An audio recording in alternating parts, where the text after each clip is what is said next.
Сіздермен оқушылар, бүгін біз сіздермен 5-ші сыныптың жай бөлшектер мен аралас сандарға амалдар қолдану тақырыбының бір тобының есебін шығаратын боламыз. 646 есептен бастаймыз. Бірінші бізде теңдеуді шешіңдер дейді. Қазір ручкамды таңдап алайын. Бірінші теңдеуге қарайық. 15-тен 11х тең осы 77-ге дейді. Мына x пен мына санның арасында негізі жасырын көбейту тұр. Ал көбейту амалы сонда келесі мына теңдіктің мына саннан кейін қандай амал болып түседі? Қарама-қарсы амал болып түседі. Яғни бөлу амалы болып түседі. Сонда 77 деген санды 1-ден 77 деп аламыз да, ал мына бөлу, бөлшектерді бөлу көбейту алмасады да, ал мына бөлшекке кері сан жазамыз. Кері сан деген сөз алымы мен бөлімін алмастырып қоямыз болды. 77 мен 11-ді қысқартамын 11-ге, мұнда 1, мұнда 7. Басқа бізде қысқаратын сан жоқ. 17-ні демек 15-ті 7-ге көбейтеміз. 105. Ал бөлімінде 1 болғандықтан тек қана алымдағы санды жазамыз болды. Жауабы сонда x 105-ке тең. Енді екінші есеп. 28-тен 23x, яғни көбейтілген x деген сөз 92-ге. Осы жерден x-ті табу үшін 92-ні бөлеміз 28-тен 23-ге. 92 деген 1-ден 92 деген бөлшек көбейтілген 28-ден 23-ге кері сан 23-ден 28. Енді 23 пен 92-ні қысқартайық. Мұнда 23-ге қысқартатын болсақ, мұнда 4 болады. Сонда 28-ді біз 4-ке көбейтсек болды. 2, 3 ойда 8-ге 3 қостық, 11. Алымда тек қана 1 болғандықтан, бөлімде 1 болғандықтан тек қана алымдағы санды жазамыз. Сонда жауабы x тең 112. Енді үшінші есеп 64-тен 15 көбейтілген x бұл тең 25-ге. X-іміз тең болады, сонда 25-ті бөлу керек біз 64-тен 15-ге. 25-ті 1-ден 25 деп алайын. Көбейтілген 64-тен 15-ге, 15-тен 64 деген кері санды жазамын. 15 пен 25 қысқарады, екеуі де 5-ге, мұнда 3, 25-ті 5-ге бөлдім, мұнда 5. 64 пен 3 қысқармайды, 5 пен 3 қысқармайды. Сонда бізде бөлімде 1-ді 3-ке көбейтем, 3 болады, 64-ті 5-ге көбейтем. 320. Сонда бізде мына жауабы 3-тен 320. X ол 3-тен 320.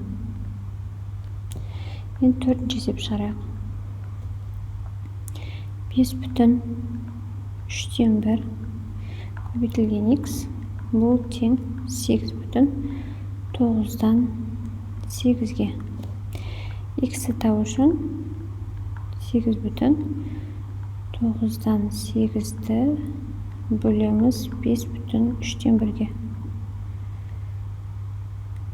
3-тен 1-ге. Екеуінде бұрыс бөлшекке айналдырып аламыз. 9-дан 9 8-ге көбейтем 78, 8-ге қосам 80, мына 80 деп жазам. Бөлінген 3-тен 3-ті 5-ге көбейтем 15, 1-ді қосам 16. Сонда менде 9-дан 80 көбейтілген 16-дан 3. 3 пен 9-ды қысқартамын 3-ке, мұнда 1, мұнда 3. Сонда 16 мен 80-ді қысқартам. 16-ға бөлсем бола ма? 5. 80-ді 16-ға бөлсем 5. Сонда бізде бұл жерде 5 пен 1-ді көбейтем, алымына жазам, 3 пен 1-ді көбейтіп бөліміне жазам. X тең 3-тен 5. Енді келесі бесінші есеп шығарайық. Бесінші есепте 3 бүтін 5-тен 2 көбейтілген y тең 6 бүтін 5-тен 4-ке. Y-ті табу үшін 6 бүтін 5-тен 4-ті бөлемін 3 бүтін 5-тен 2-ге. Сонда y тең бірс бөлшекке айналдырып аламын, екеуінде 5-тен 31 бөлінген 5-тен 20, 17. 15, мына 2-ні қостым 17. Так, мына 31 деп тұрмын ғой, мына 4 екен ғой, мен ерді 1-де бөлек қаппын ғой, мына 34. Y тең сонда 5-тен 34 көбейтілген 17-ден 5. 5 пен 5 қысқарып 1, 1 алды, 17 мен 34 қысқарып мұнда 1, мұнда 2. Сонда жауабы алымда ғана 2 деген сан шықты, бөлімі 1. Сондықтан алымдағы санды ғана жазамыз. Ол 2. Енді 6-шы есеп мұнда сыйдырайын. 9 бүтін 2-тен 1 y, яғни көбейтілген деген сөз. Ол тең 14 бүтін 4-тен 1-ге. Y-ті табу үшін 14 бүтін 4-тен 1-ті бөлім керек 9 бүтін 2-тен 1-ге. Сонда Y тең, бірс бөлшекке айналдырамын. 16, 46, 56, 57 болады. Бөлінген 2-ден 18, 19. Сонда Y тең 4-тен 57 көбейтілген 19-дан 2. 2 мен 4 қысқарады, мұнда 2, мұнда 1, 19 мен 57 қысқарады 19-ға, мұнда 1, мұнда 3. Сонда жауабы Y алымда 3 ғана қалды, 3 пен 1 ғана көбейтіледі, бөлімінде 1 мен 2 ғана көбейтіледі. 2-ден 3 немесе 1 бүтін 2-ден 1. Енді келесі мына жердегі бірінші есеп шығарайық. Бізде үлестірілімдік қасиеттерін пайдаланып есептеңдер дейді. Бізде қарасақ, мына жерде бірінші мына көбейтіндіні орындау керек, сосын мына көбейтіндіні орындап, сосын бәрін қосу керек еді. Бірақ біз мына қасиетті пайдаланамыз, үлестірілімдік қасиетін пайдаланамыз. Мына 2, мына жерде де 3 бүтін 4-тен 3 бар. Сондықтан 3 бүтін 4-тен 3-ті жақшаның сыртына шығарып жіберемін, жақшаның ішінде мынаны жазамын, жақшаның ішіне 1 бүтін 3-тен 2-ні жазамын. Мына жерде қосу тұр, қосылған деймін. Мына сан бізде жақшаның сыртында тұр, демек менде жақшаның ішінде 3-тен 1 қалады. 3-тен 1 жазамын. Ал енді ортақ бөлім береміз. Мына жерде көбейту арасы. Бірінші амал мына жер, екінші амал мына көбейту. Мына жерде 1 бүтін болып тұр. Ортақ бөлім 3 болады. Алымдары қосылады да 3-ті береді. Сонда бұл 1 бүтін 3-тен 3 деген, 3-тен 3 ол 1-ді береді, 1-ді 1-ге қосамыз 2. 2 көбейтілген, сонда мына бірс бөлшекке айналдырамын. 4-тен 12, мына 3-ті қосам 15. Сонда 2 мен 4 қысқарып, мұнда 2, мұнда 1 қалады. Сонда жауабы 2-ден 15. Енді екінші есеп. Мұнда да ортақ сандар бар ма? Сонда олайық. Мына сан мен мына сан ортақ сан. Демек бұны жақшаның сыртынан шығарып жіберемін. Жақша ішінде 2 бүтін 7-ден 5 қалады. Мұнда азайту тұр, сондықтан азайтамын. 14-тен 3-ті. Енді 1 бүтін 5-тен 2 көбейтілген. Жақшаның ішін орындаймын. Бірінші жақшаның ішін, сосын барып екінші көбейту орындалады. 2-ден мен азайтуым керек. Мына жерде ешқандай бүтін сан жоқ, демек 2-нің өзі қалады. ортақ бөлім 4 пен 14 пен 7-ге 14, мына жаққа 2-ден тиеді, мына жаққа 1-ден тиеді. Сонда 10-нан 3-ті азайтамын, ол 7. Енді мына екеуі қысқарып 2 мен 2-ден 1 болады. Сонда 1,5-тен 2-ге көбейтемін 2,2-ден 1-ді. Ол екеуін де аралассам да дұрыс бөлшекке айналдырамын. Сонда 5-тен 7 көбейтілген 2-ден 5. 5 пен 5 қысқарады. 2-ден 7 қалады екен. Енді үшінші есеп. Ортақ сан бізде 9-дан 1. Екеуінде де 9-дан 1 бар. Сондықтан жақшаның сыртына шығарамын. Жақшаның ішіне 1,6-дан 5 қалады. Қосылған 1,6-дан 1. Бұл тең 9-дан 1 көбейтілген 1,1-ге 1,1 қостық 2,1 болды. Ортақ бөлім 6. Демек алымдарды қосамыз. 6-дан 6 болды. 6-дан 6 деген 1. 1-ге мына 2,1 қосамыз, сонда мына санымыз бізде 3-ті береді. Бұл сан 3 деген сан. 3-ті көбейтемін 9-дан 1-ге. Сонда 3 пен 9 қысқарады да 3-тен 1 қалады екен. Бөлімде 3 қалды, алымда 1 қалды. Төртіншісі. Ортақ сан ол мына сан, жеке-жеке мына көбейткішке де ортақ сан, мына көбейткішке де ортақ сан 5-тен 3 деген сан. Осы сан жақшаның сыртына шығарамын. Жақшаның ішінде 1,8-ден 3 азайтылған 8-ден 1.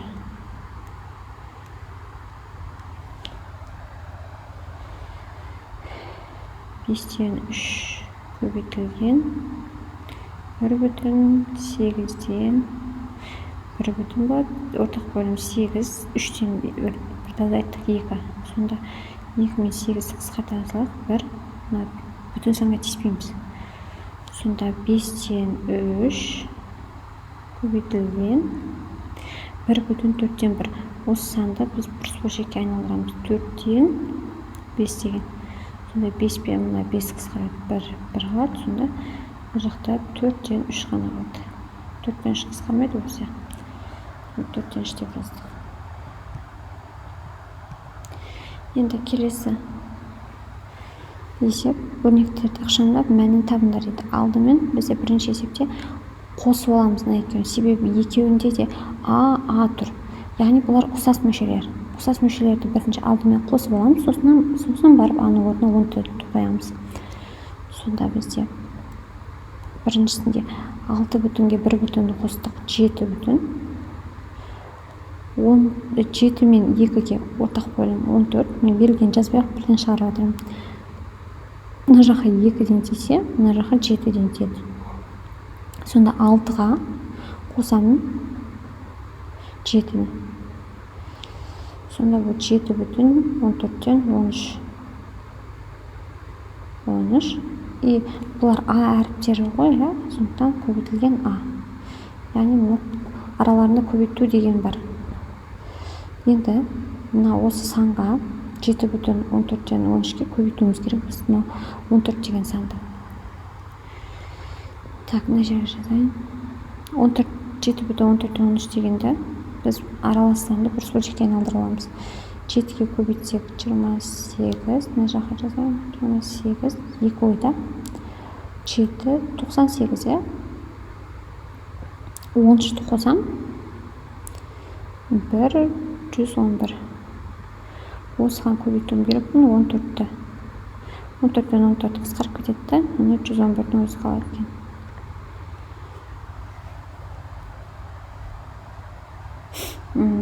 Так, енді екінші есеп. Мұнда да бірінші бұны азайтып аламыз. Яғни 8-ден 3,9-дан 5-ті азайтамыз. 8 деген санды 7 бүтін. Мына 9 бөлшектің бөлімі 9, сондықтан 9-дан 9 деп аламын. Азайтылған 3,9-дан 5. Сонда 7-ден 3,5-ді азайтсам 4,5 болады. Ортақ бөлім 9. 9-дан 5-ті азайтамын 4. Көбейтілген басы бар, Енді осы санды бұрыш бөлшекке айналдырамын да осыны б-ға көбейтемін. Мына бұрыш бөлшекке айналдырып 36-ды 40. 40-ты көбейтемін. 39-дан 40-ты көбейтемін. Мына б деген сан мынаған тең. 5-тен 3-ке. 3 пен 9 қысқарып. 40 пен 5 қысқарады.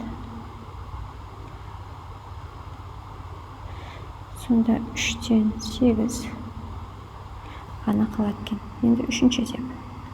Мұнда да А-дан А мен А деп тұр. Екеуі ұқсас мүше болғандықтан коэффициенттерін азайту керек болып тұрамыз. Сонда мына 3-тен тиеді, мынаны 10-нан тиеді. 30 қой ортақ бөлігі. Бірақ қараңыздар, 9-дан біз 20-ны азайта алмаймыз. Сондықтан мына 2 бүтін дегенді 1 бүтін 10-нан, ал алымына 3-ке мына бөлімін қоса саламыз. Бөлімдегі санды 13 қыламыз. Енді бір-бірден азайтуға болады.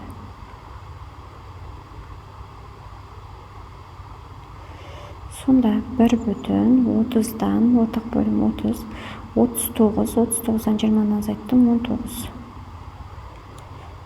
Мына бұлары бар еді. Мына жақта бұлар. Енді осы санды 1 бүтін 30-дан 19-ды А болады екен ғой, кешіріңіз, А. Бұлар А екен. Осыны А деген санға көбейтіп тұр, яғни 6-ға көбейтуіміз керек. Бұл 30-дан бұрыш бөлшекке айналдырайын бірден. 30-дан 49 деген сан, оны көбейтемін 6-ға деп тұр, 6 деп тұрамын, бірден 6 деген сөз. Сонда 6 мен 30 қысқарады, мұнда 5, мұнда 1 қалады. Сонда 5-тен 49 болады. Енді төртінші есеп. Мұнда бірден қоса салайын. 5 бүтін 8-ден мына жерге ортақ бөлім 8 ғой, мына 4-ке 2-ден тиеді, 8-ге 1-ден тиеді ғой. Сонда 5-ке қосамын 2-ді 7. Б болды. Енді бұл санды бұның орнына біз мына санда барып қойып көбейтеміз. Арасы көбейту. Сонда бірден бұрыш бөлшекке айналдырайын. 8-ден 47 көбейтілген. Бұның орнында мына сан. Оны да бұрыш бөлшекке айналдырамын да 3-тен 8-ден. 8 бен 8 қысқарады, сонда 3-тен 47 қалды.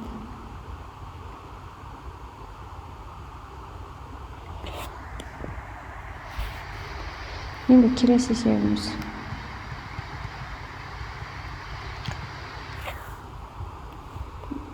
Бірінші есеп. Мына жаққа жазайын. Квадрат деп тұр. Квадрат деген сөз осы өрнекті, осы санды 2 рет көбейт дегенді білдіреді. Көбейтілген 3-тен 1, азайтылған 9-дан 4 деп тұр. Бұрыш бөлшекке айналдырамыз. 3-тен 7 көбейтілген 3-тен 7, азайтылған 9-дан 4. 3-тен 7-ге 3-тен 7-ні көбейтетін болсақ 9-дан 49. Одан азайтамыз 9-дан 4-ті. 9-дан 45-ті береді. Яғни 45 9-ға бөліп тұр ғой 5. Бірінші есептің жауабы 5. Енді екінші есеп. 1 бүтін 2-ден 1-ді бұрыш бөлшекке айналдыра салайын. 1-ден 2-ден 3 көбейтілген 2-ден 3 кубы екен. Куб болса, онда 3 рет көбейтеміз. Қосылған 8-ден 5. Мынау 8-ден 27. Қосылған 8-ден 5 болады. Мына жерде үлкен қысқаратын сан жоқ қой. Алымына көбейтеміз, бөліміне көбейтіп жазамыз. Сонда бұл 8-ден 32-ні береді. 32-ні 8-ге бөлсең, ол 4-ті береді. Келесі үшінші есеп. 3 бүтін 9-дан 5-ке қосамын 3-тен 2-дің квадратын. 3-тен 2-дің квадраты деген сөз 3-тен 2 көбейтілген 3-тен 2.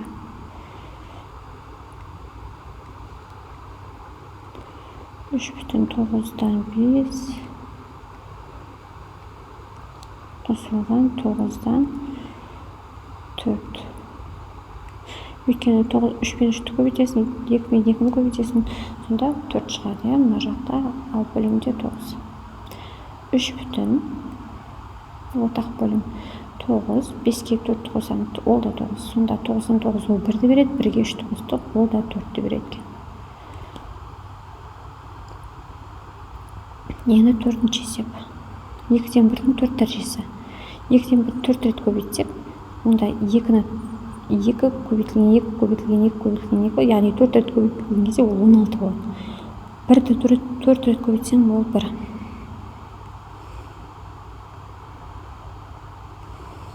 Қайта-қайта жазбай қойын деп отырмын. 3 бүтін 16 мен 4-ге ортақ бөлім 16. Мына 1, мына 4, мына 1. Сонда 5. 3 бүтін 16-тан 5 болады екен. Енді 5-ші есеп. Мұнда да 7,5-тен 2 азайтылған 5-тен 2-ның квадраты. 5-тен 2 көбейтілген 5-тен 2 ол 25-тен 4 болады. Сонда ортақ бөлім 25, мұнда 5-тен тиеді. 7 бүтін бола береді. Өткен 7-ден басқа азайтылатын бүтін сан жоқ. Ортақ бөлім 25. 10-нан 4 азайтамыз 6. Енді 6-ші есеп. 9 бүтіннен азайтуымыз керек. 1,3-тен 1-дің квадратын. 1,3-тен 1 деген ол 3-тен 4. 3-тен 4-дің квадраты деген сөз 3-тен 4 көбейтілген 3-тен 4. Демек, мына 9-дан 16 ғой. Енді мына 9 деген санымызды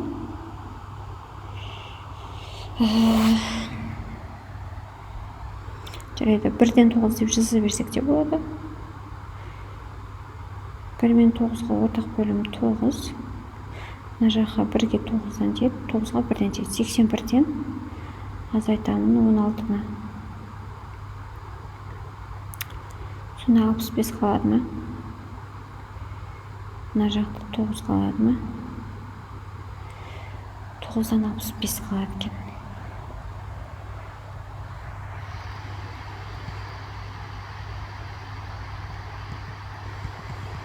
650-ші есеп. Автотұрақта жеңіл машиналар және автобустар тұр. Олардың 4-тен 1-і және 8-і жеңіл машина, қалғаны 10 автобус. Автотұрақта барлығы неше жеңіл машина және автобус бар делінген. Бізде барлығы X болсын. Жеңіл машина және автобустардың саны барлығы X деп белгілейміз. Сол барлығының 4-тен 1-і дейді. Яғни осы X-ті 4-тен 1-ге көбейту керек. Яғни 4-тен 1X болады екен. Және 8-і, және қосылған 8-і. Мынау жеңіл машина. Мынау жеңіл. Және 10 автобус бар. Осының барлығын қосатын болсақ, енді автобусқа жеңіл машинаны қоссақ, барлық автобустар мен жеңіл машиналардың саны шығады. Ал оны біз X деп белгіледік. Енді осы теңдеу шығарамыз. X-тен мына 4-тен 1 мына жаққа өтеді. Қарама-қарсы таңбамен, яғни азайтумен. Мына жаққа 8-ге 10-ды қоссақ, 18. Сонда мына X-ның астында 1 бар. 4 пен 1-ге ортақ бөлім 4. Мына жаққа 4-тен тиеді. Сонда 4X-тен 1X-ті азайтсақ, 3X қалады. Бұл тең 18-ге. Яғни бұл деген сөз 4-тен 3. Мына алымына көбейтіліп тұрған сан, ол мына бөлшектің ортасында тұрған сан ғой. Сонда бізде 18-ге тең. Яғни не жерде тұрған көбейтіліп тұрған санды біз мына жерге жазсақ та болады. Сонда X тау үшін 18-ді бөлуіміз керек. Мына көбейту бөлуге алмаса 4-тен 3-ге. Сонда 18 деген ол 1-ден 18. Оған көбейтемін 3-тен 4-ті. бұл бізде 3 пен 18 қысқарып мында 6, мында 1 қалады. Сонда 6 мен 4 көбейтіліп 24 береді. Сонда жауабы барлығы 24 автобус және жеңіл машина бар екен. Автобус пен жеңіл машинаны қосқан кезде барлығы 24 шығады екен. Енді келесі 651 есеп. Дүкендегі көкөністің бірінші күні 3-тен 1, екінші күні 9-тан 2 сатылғанда онда 5,3 центнер көкөніс қалды. Алғашқыда дүкендегі көкөніс неше тонна болған еді дейді. Бізде бірінші күні мынанша деп тұр. Яғни барлығы x болса, мынау барлығы x. Енді бірінші күні сол x-тің 3-тен 1, яғни 3-тен 1 x. Екінші күні 9-дан 2x. Енді одан кейін 5,5-3 көкөніс қалған екен. Міне бізде сатылған мен қосылған сатылмаған маған көкөністердің санын қосқан кезде бізде барлығы шығады ғой. Дәл осылай жасаймыз. Сатылған ол мынанша бөлік. Бұл сан бойынша беріліп тұрған жоқ, бөлікпен беріліп тұр, иә. X-тен 3. Және сатылған тағы да мынау ғой, еще қосылған 9-дан 2x. Мына x мынаның алымына көбейтіліп кете береді. Және сатылмаған 5,5-тен 3 қалған. Мынаның бәрі сатылған, бірақ бұл сан түрінде беріліп тұрған жоқ, бізде бөлік бойынша беріліп тұр. Енді барлығы неге тең? Барлығы деп x беріледі, демек x-ке тең осы. Енді мына жерді шығарып алайық. Ортақ бөлім беріп, ортақ бөлім 9, мына жаққа 3-тен деді. Сонда 3x-ке 2x қос дейді, 5x болады екен. Қосылған 5,5-тен 3. Бұл тең бізде x-ке. X енді мына теңдеуді шешу үшін мына санды мына бетке өткіземіз. Өйткені мына 1 деген сан ғой, иә? Мына 1-ден 1 бөлшек, мына бөлшектен үлкен. Яғни үлкен саннан кіші санды азайтамыз.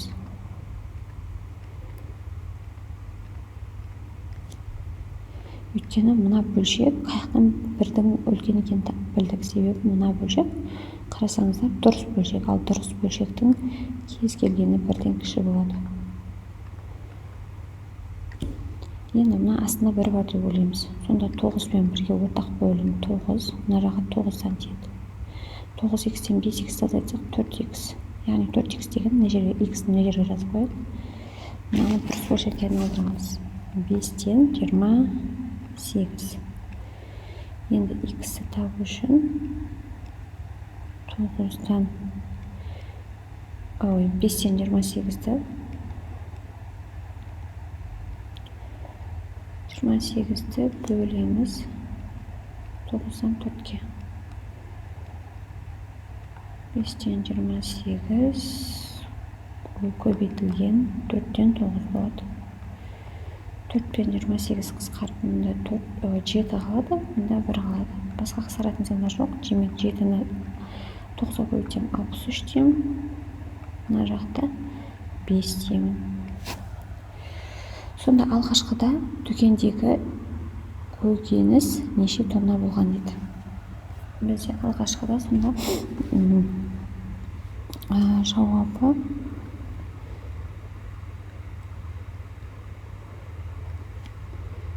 алғашқыда, яғни барлығы дүкенде 5-тен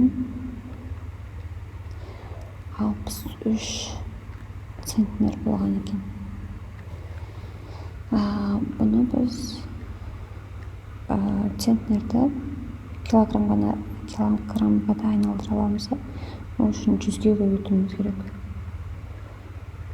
Өйткені 1 центнерде 100 килограмм бар. Неге қысқарып кетеді? 1 мынақты 20.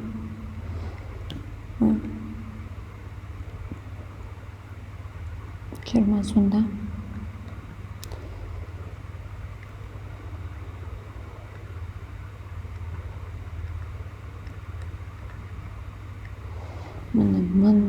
260 килограмм болған. Килограммен өлшейтін болсақ.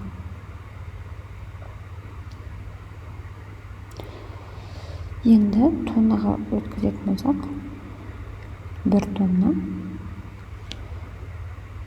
260 килограмм болған. Енді келесі оператор шығарманың түске дейінгі екінші бөлігін мына жерге шығарайық қазір. Берілген оқулар шығарманың түске дейін 2-ден 1-ін, түстен кейін 3-тен 1-ін тергенде шығарманың 7 беті телмей қалды. Шығармада барлығы неше бет болған? 2-ден 1 және 3-тен 1, алғашқыда 2-ден 1 x терген. X деп тұрған ол барлық терілу керек беттер саны. Сосын 3-тен 1 x. Сонда терілген мен терілмеген беттердің санын қосқан кезде барлық беттердің саны шығады. Мына терілген бет, мына терілмей қалған бет. Енді оны қостық, терілген беттер. Барлық терілу керек беттердің саны шығады. Мына жаққа 3-тен, мына жаққа 2-тен. Сонда мынаның бәрі көбейтіліп 3x, мына 2x, сонда 5x болады.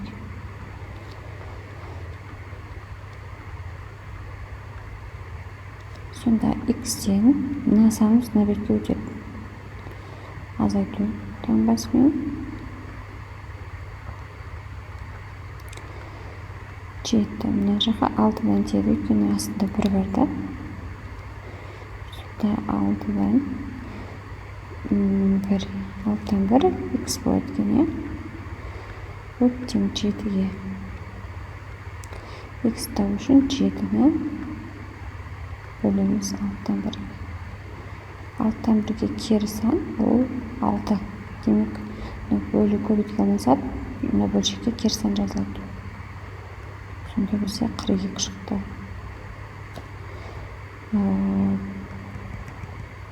Шығармада неше бет болған дейді. Жауабы 42 бет болған. Жауабы 42 дейміз. Енді келесі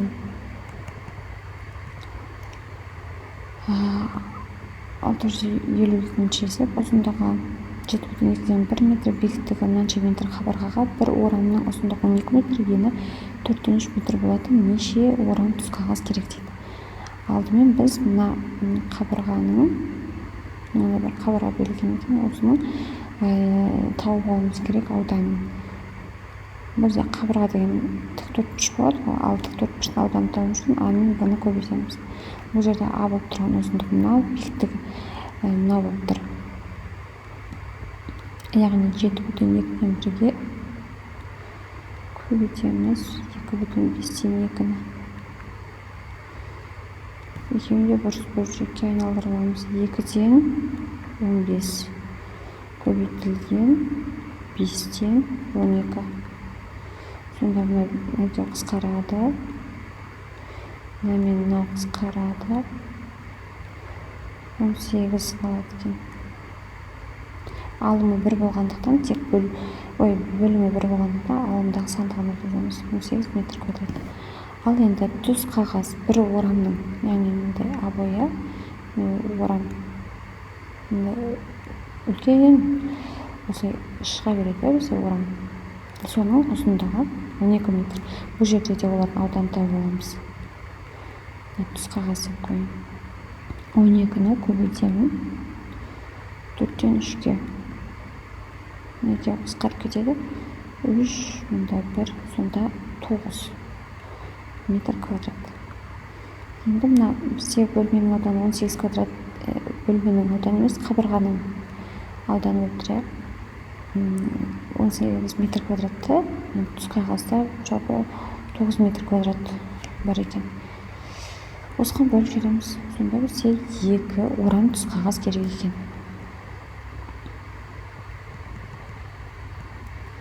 653. Гүлзардағы гүлдердің 6-тан 1-і, яғни барлығы x, 6-тан 1 бөлігі, мұнда 6-тан 1 x. Раушан гүл. Қалғанының, мұнда қалғанын табайық.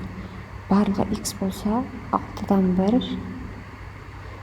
x азайтамыз. Сол кезде 10 бөлім 6, мұнда 6-дан 8, өйткені x-ның астында 1 бар. 1 мен 6-ға 10 бөлім 6. Сонда 6x-тен 1x азайды, 5x. Енді осы қалғанын тауып алдық. Осының 5-тен 3, яғни қалғанына тағы да көбейтеміз. 5-тен 3-ті.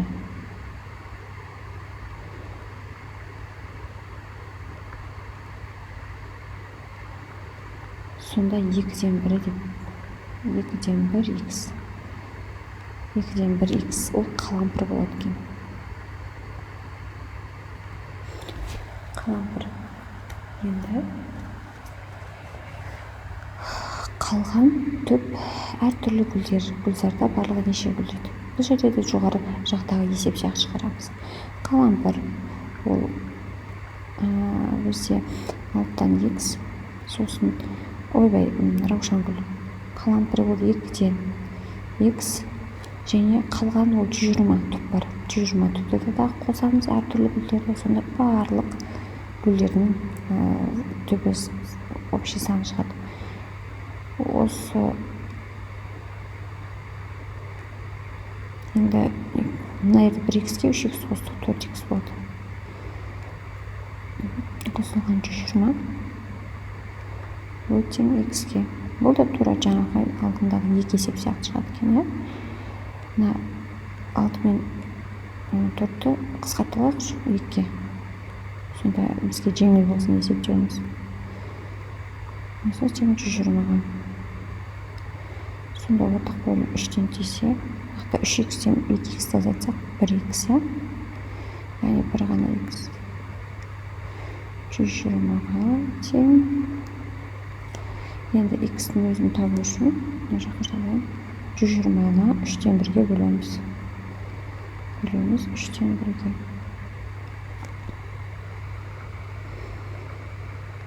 120 ол көбейтілген 3 болады. Сонда 360.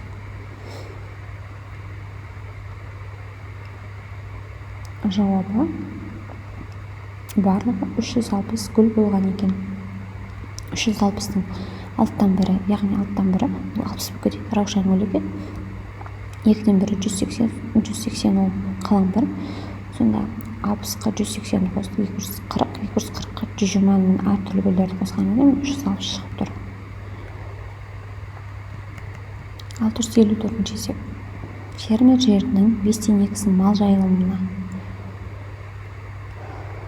5-тен 2 бөлік барлығы x, ал 5-тен 2 бөлік деген сөз 5-тен 2 көбейтілген x болады. Ал енді бақшаға 4-тен 1x дейді. Өнімдернекті оның мал жайылымына қалдырған жері, яғни мынау жер мынаған қарағанда 15 гектарға артық екен. Барлығын тап дейді. Барлығын тауымыз керек. Сонда айтамыз 5-тен 2x ол бақшадан мынадан 15 гектар артық. Қосылған 15. Міне дені теңдеуді шешеміз. Әріптерді бір бөлек жинақтаймыз, мына әріп мына бетке келеді. 15 осы жерде тұра береді. Теңдіктің оң жағында қалады. 5 пен 4-ке ортақ бөліміміз 20. Мұнда 4-тен тиді, мұнда 5-тен тиді. 8-ден 5 азайтып 3x шықты.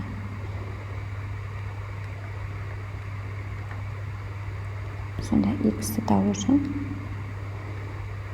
15-ті бөлеміз мына санға.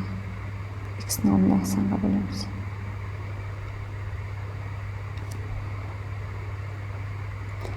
Бірден 15 көбейтілген 3-тен 20. Сонда мына екеуін қысқарады. Мұнда 5-ті 20-ға бөлсек 100. Сонда міне x деп тұрған ол барлығы еді. Фермердің барлық жері неше гектар дейді. Жауабы міне 100 гектар шықты. 100 гектар.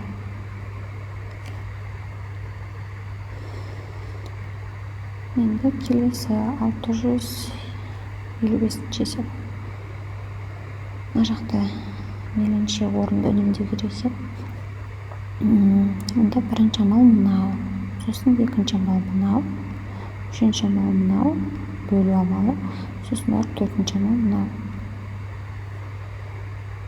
Бірінші амал бұл жерде мен мына жерді көшіріп отырайын десем, барлығын берілгенін көшіріп отыра алмай кеткенмін, себебі бізде орын аз екен.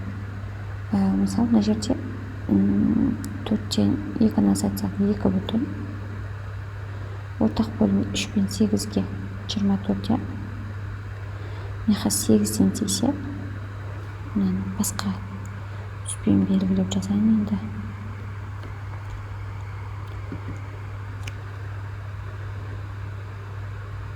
Мына жаққа 8-ден тисе, мына жаққа 3-тен тиеді. Сонда 16-дан 15-ті азайтамын 1. Сонда мына бірінші есептің бірінші амалы 2,24-ден 1 болады. Енді осыны 1,7-ден 5-ке көбейтуім керек. Көбейтемін 1,7-ден 5. Бұрыс бөлшекке айналдырамыз. 24-ден 48, 49. Мына бірінші амал деген сөз.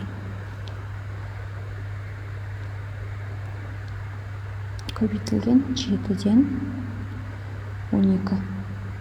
7 мен 49 қысқаратын, мұнда 7, мына жерде 2, мынада сонда 2-ден 7. Енді осыны бөлу керек біз 1,7, 4-тен 7, 4-тен 3-ке. Осы екінші амал енді. Екінші амалды шығарып қойды, үшінші амалға кетіп қалдық бірден. 2-ден 7 бөлуді көбейтуге алмастырайын да, мына бөлшекке бұрыс бөлшек жазамын. Ол 4-тен 7 ғой, енді оған керіс бөлшек жазамын. 7-ден 4. 7 мен 7 қысқарады, 4 мен 2 қысқарады, сонда мына жақта 2 алады. Енді 2-ге қосу керекпін 9-дан 5-ті, 4-ші амал. 2 қосылған 9-дан 5. Бұл бізде 2,95. Бізге бүтін санға бөлшек санды қосатын болсақ, бірден аралас сан түрінде жаза саламыз. Енді екінші есеп. Бірінші амал мынау, екінші амал мынау, үшінші амал мынау, төртінші амал мынау. Бірінші амалда 2-ден азайт деді 1,11-ден 9. 2-ні 1,11-ден 11 деп аламыз да. Одан азайтамыз 1,11-ден 9-ды. 1,1 азайтып кетеді. Демек нерге ештеңе жазбаймыз. 11 ортақ бөлімге кетеді. 11-ден 9 азайттық 2. Енді екінші амал 3,7-ден 1 дегенге бұрыс бөлшек 1-ден жазайын. 7-ден 22 деп. Көбейтілген 11-ден 2. 11 мен 22 қысқарады. 2 мен 2-ні көбейтемін 4. Бөлімінде 7. Енді үшінші амал осы санды бөл дейді 21-ден 8-ге.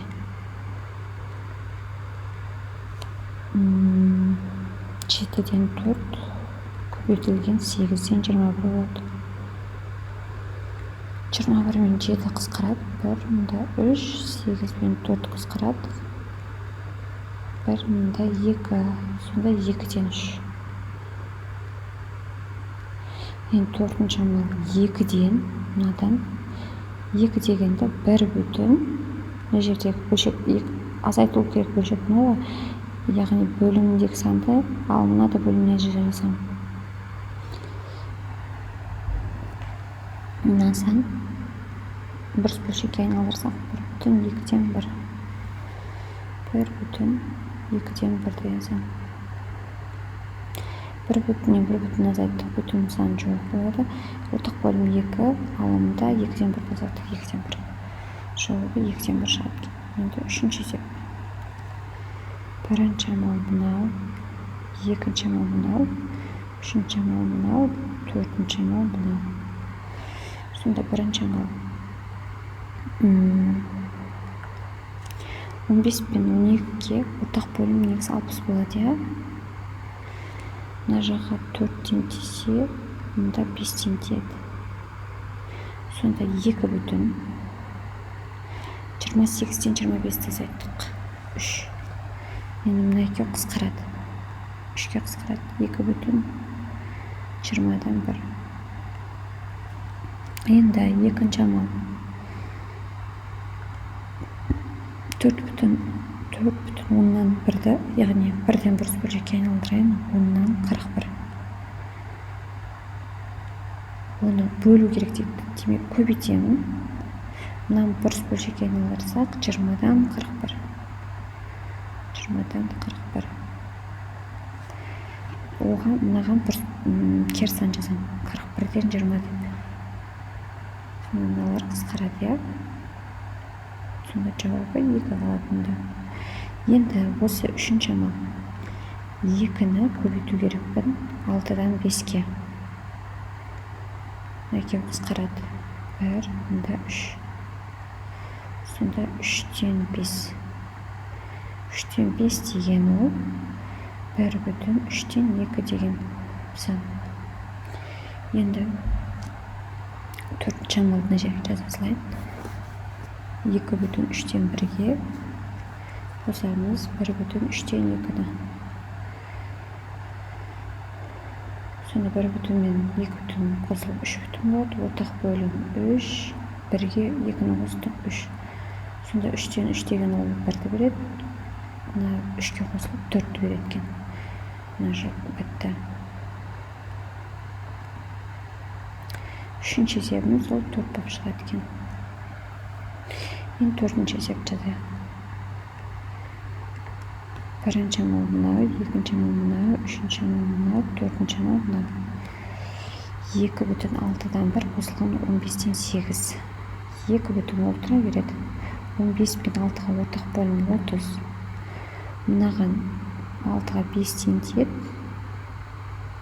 ал 15-ге 2-тен тиеді. Сонда 16-ға 5-ті қосам 21. 30 пен 21-ді қысқарып тастаймын екенде 3-ге 2 бүтін 7 мына жақта 10. 10-нан 7. Енді екінші амал. 1 бүтін 2-ден 1 деген бұрыс бөлшекке айналдыра салайын. 2-ден 3 деп. Мына бөлуді көбейтуге алмастырамын да. Мына жердегі бөлшекті де 1-ден 10-нан 27 деп бұрыс бөлшекке айналдырып алайын.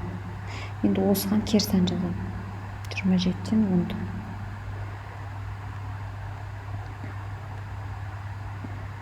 Қысқаратындарымды тауып алдық. 9-дан 5 қалады екен сонда. Енді осы санды 1 бүтін 5-тен 4-ге көбейтемін. 9-дан 5-ті көбейтемін. 1 бүтін 5-тен 4-ті бұрыс бөлшекке айналдырсақ 5-тен 9. Сонда бәрі қысқарып кетеді, 1 болады екен. Енді 4-ші амал. 4 бүтін 12-ден 5-тен азайтты 1-ді. 1 бүтінді. 4 бүтіннен 1 бүтінді азайта саламыз. Ал мына бөлшектен, бөлшек жоқ қой, яғни 0. Саннан 0-ді азайтсаң, сол санның өзі шығады. Яғни сол бөлшектің өзі шығады. Мына жауабы 3 бүтін 12-ден 5. Осымен оқушылар біздің тобының есептері бітті. 655-ші есепке шейін бітті. Келесі видеода тобының есебін шығаратын боламыз. Видео сіздерге ұнаса, онда видеоға лайк басып, каналға тіркелуді ұмытпаңыздар. Каналдың дамуы үшін каналға жазылып қоюды ұмытпаңыздар. Себебі сіздердің белсенділіктеріңіз каналдың дамуына үлес қосады. Түсінбеген есептеріңізді комментарийде жаза кетсеңіздер болады. Келесі видеоларда кездескенше.